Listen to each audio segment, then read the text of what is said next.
ಕರಾವಳಿ ಪುತ್ತೂರು ಬಿಜೆಪಿ ಮುಖಂಡರ ಮಗನ ರೇಪು ಪ್ರಕರಣ ಮತ್ತೆ ಸಂಚಲನ ಮೂಡಿಸ್ತಾ ಇದೆ. ಸಂತ್ರಸ್ತೆಯನ್ನ ಮದುವೆ ಆಗಲು ಒಪ್ಪದ ಆರೋಪಿ, ಆದರೆ ಪಾಪ ಸಂತ್ರಸ್ತೆ ಕಂಗಾಲು.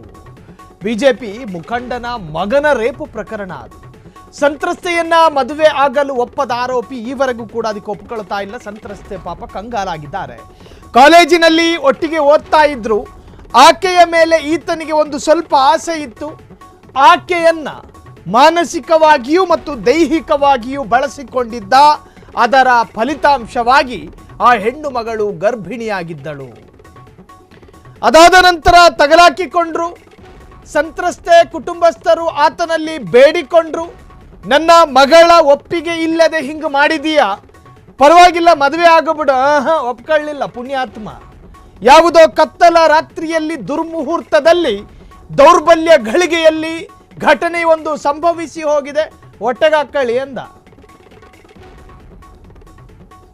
ಸಂತ್ರಸ್ತೆ ಕುಟುಂಬ ಪಾಪ. ಅದಾದ ನಂತರ ಕಂಪ್ಲೇಂಟ್ ಆಯಿತು. ಈಗ ಆತ ಜೈಲಿನಲ್ಲಿದ್ದಾನೆ. ಆತನ ಜಾಮೀನು ಕೂಡ ನಿರಾಕರಣೆ ಆಗಿದೆ. ನೆನಪಿರಲಿ ನಿಮಗೆ. ಪುತ್ತೂರು ಬಿಜೆಪಿ ಮುಖಂಡರ ಮಗನ ರೇಪು ಪ್ರಕರಣ ಈಗ ಮತ್ತೆ ಸಂಚಲನ ಮೂಡಿಸ್ತಾ ಇದೆ. ಸಂತ್ರಸ್ತೆಯನ್ನ ಮದುವೆ ಆಗಲು ಒಪ್ಪದಂತಹ ಆರೋಪಿ, ಪಾಪ ಸಂತ್ರಸ್ತೆ ಈಗಲೂ ಕಂಗಾಲು.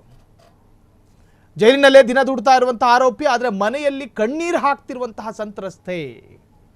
ಸಂತ್ರಸ್ತೆಯನ್ನ ಬೆದರಿಸಲಾಗುತ್ತಿದೆ ಎಂಬ ವದಂತಿ ಈ ಹಿಂದೆ ಹರಿದಾಡಿತ್ತು. ಆಕೆ ಮನೆಗೆ ಯಾರೋ ಬಂದು ಬಾಗಿಲು ತಡ್ತಾ ಇದ್ರಂತೆ.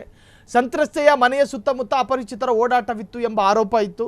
ಅವರು ಮನೆಗೆ ಬಂದು ಬಾಗಿಲು ತಟ್ಟೋದು, ಅವ್ರನ್ನ ಭಯಪಡಿಸೋದು, ಸಂತ್ರಸ್ತೆಯಿಂದಲೂ ಕೂಡ ಆರೋಪಕ್ಕೆ ಪುಷ್ಟಿ ಕೊಡುವಂತಹ ಹೇಳಿಕೆಯೂ ಕೂಡ ಈ ಹಿಂದೆ ವ್ಯಕ್ತವಾಗಿತ್ತು. ಈಗ ಅದೇ ಪ್ರಕರಣ ಮಹತ್ವದ ತಿರುವನ್ನು ಪಡೆದುಕೊಂಡಿದೆ.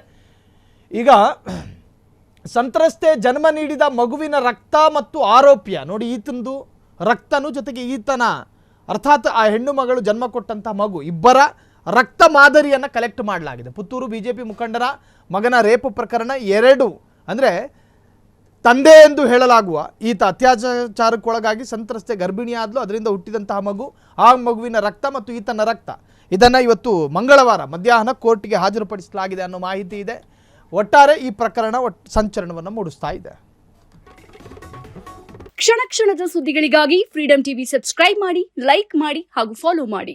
ಹೊಸ ಸುದ್ದಿಗಳ ನೋಟಿಫಿಕೇಶನ್ಗಾಗಿ ಬೆಲ್ ಐಕಾನ್ ಮೇಲೆ ಕ್ಲಿಕ್ ಮಾಡಿ.